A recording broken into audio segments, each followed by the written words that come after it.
Uma em cada 4 pessoas contaminadas com coronavírus no mundo está nos Estados Unidos. Depois da China, onde a doença começou, do Irã, da Itália e da Espanha, o país é o novo epicentro global do vírus. Já são mais de 400 mil casos e cerca de 15 mil mortes.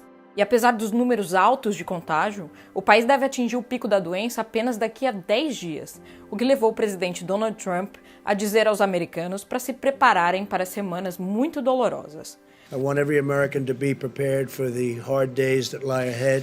We're going to go through a very tough 2 weeks. A estimativa da Casa Branca é que entre 100 e 240 mil pessoas perderão a vida nesse surto, mesmo com as medidas de quarentena geral que já são aplicadas em pelo menos 2/3 do país. As sobering a number as that is, we should be prepared for it. E se os custos humanos são assustadores, os econômicos também apavoram. Nas últimas semanas, mais de 7 milhões de pessoas pediram auxílio-desemprego. Mas como os Estados Unidos chegaram a uma situação tão dramática de epidemia? Eu sou Mariana Sanches, correspondente da BBC News Brasil aqui em Washington, e nesse vídeo eu vou falar sobre os 5 fatores que explicam o tamanho da crise nos Estados Unidos. O primeiro é a demora na resposta inicial do país para se preparar para a chegada do vírus. Todos os especialistas em saúde pública com quem eu conversei concordam que o governo americano perdeu tempo na luta contra a epidemia. Embora Trump se orgulhe de ter suspendido voos vindos da China relativamente cedo, em 31 de janeiro, pouco foi feito para garantir que os Estados Unidos pudessem dar uma resposta a seus cidadãos quando eles começassem a contrair a doença. We have a simple message for all countries. Test, test, test. A Agência Reguladora de Remédios e Comida nos Estados Unidos impõe severas restrições ao desenvolvimento de testes para a detecção de doenças. Na prática, somente o Centro de Prevenção e Controle de Doenças, um órgão do governo, estava autorizado a produzir os exames nos Estados Unidos. Mas pelas próprias características desse órgão, ele produziu pouquíssimos kits de testes, insuficientes para uma epidemia como essa. E para piorar, os exames simplesmente não funcionaram em muitos estados. Isso atrasou o início dos diagnósticos em pelo menos um mês. Ou seja, os Estados Unidos ficaram no escuro enquanto a doença se espalhava. É exatamente o oposto da fórmula de sucesso da Coreia do Sul, que testou quase 500 mil de pessoas e conseguiu limitar o número de mortes em menos de 200 até agora. Experts praise South Korea. South Korea is now doing more than 10,000 tests per day. By March 1st, South Korea had tested 100,000 people. De acordo com a epidemiologista Claire Standley, da Georgetown University, os testes massivos na Coreia do Sul só foram possíveis porque em 2015, durante a epidemia de SARS, um vírus relacionado ao Covid-19, o país percebeu que suas regras de aprovação de procedimentos médicos não permitiam uma reação rápida o suficiente em meio a uma epidemia, e mudaram a lei. Ela me disse acreditar que quando isso tudo acabar, os Estados Unidos também vão rever suas restrições regulatórias.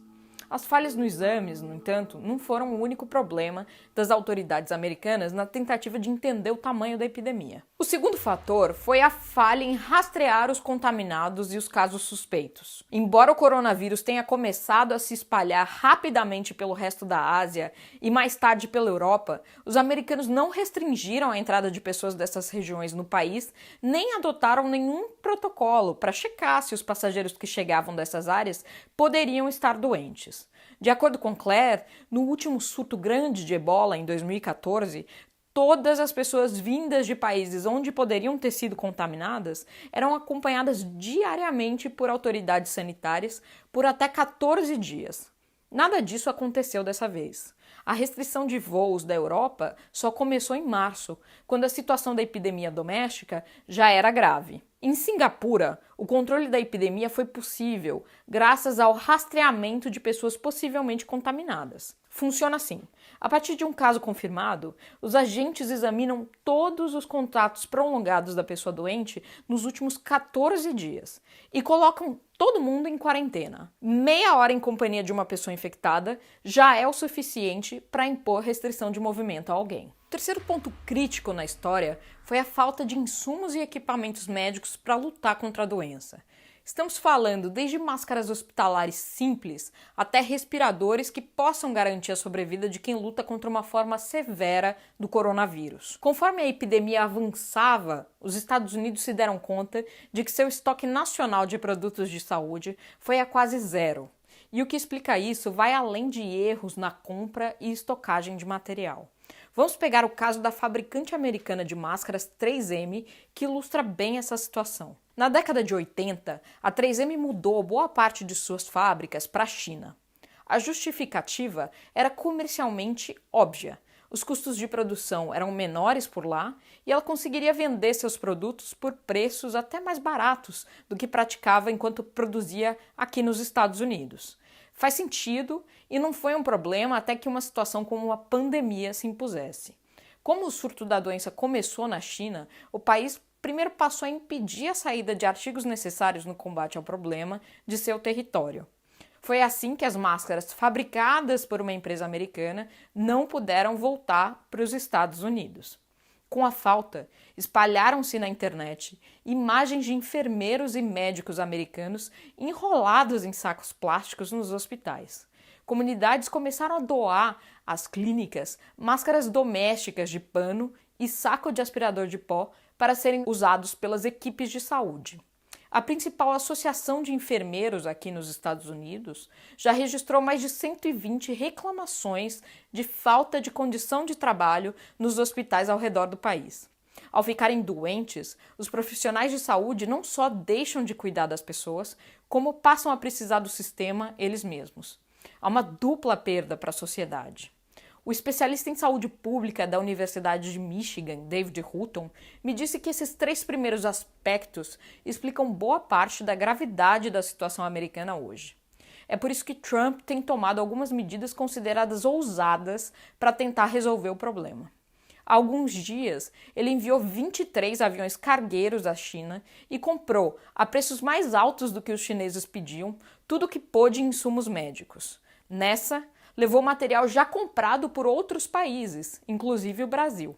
Além disso, ele está forçando as empresas automotivas a tirarem os carros das linhas de montagem e substituírem por respiradores. E supostamente chegou a interceptar até uma carga de máscaras que a 3M enviaria para a Alemanha. Autoridades alemãs acusaram Trump de pirataria moderna por suas ações. Se agora Trump toma medidas fortes contra a pandemia, há um mês ele ainda negava a gravidade da situação. A falta de consistência na resposta do presidente é o 4º fator apontado pelos especialistas para a escalada da crise no país. This is a flu. This is like a flu, but it's not the flu.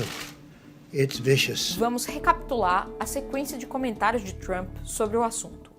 Em 22 de janeiro, um dia depois da confirmação do primeiro caso nos Estados Unidos, ele disse: "Tudo está sob controle". Em 10 de fevereiro, com 11 casos já confirmados, Trump afirmou: "Muitas pessoas pensam que o vírus desaparecerá em abril, com o calor.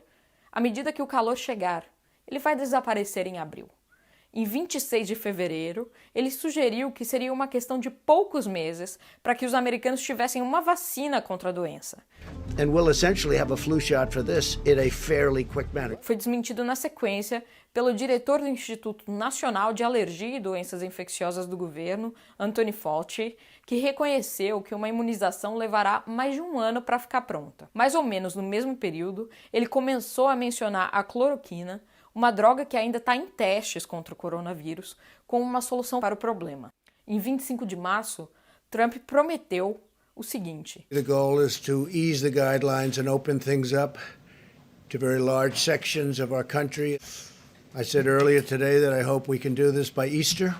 Agora, o americano já admite que o país estará em sua maioria fechado até o fim de abril e chama a situação de guerra. Muitos estados vão além e prevêem que nada funcionará antes de junho.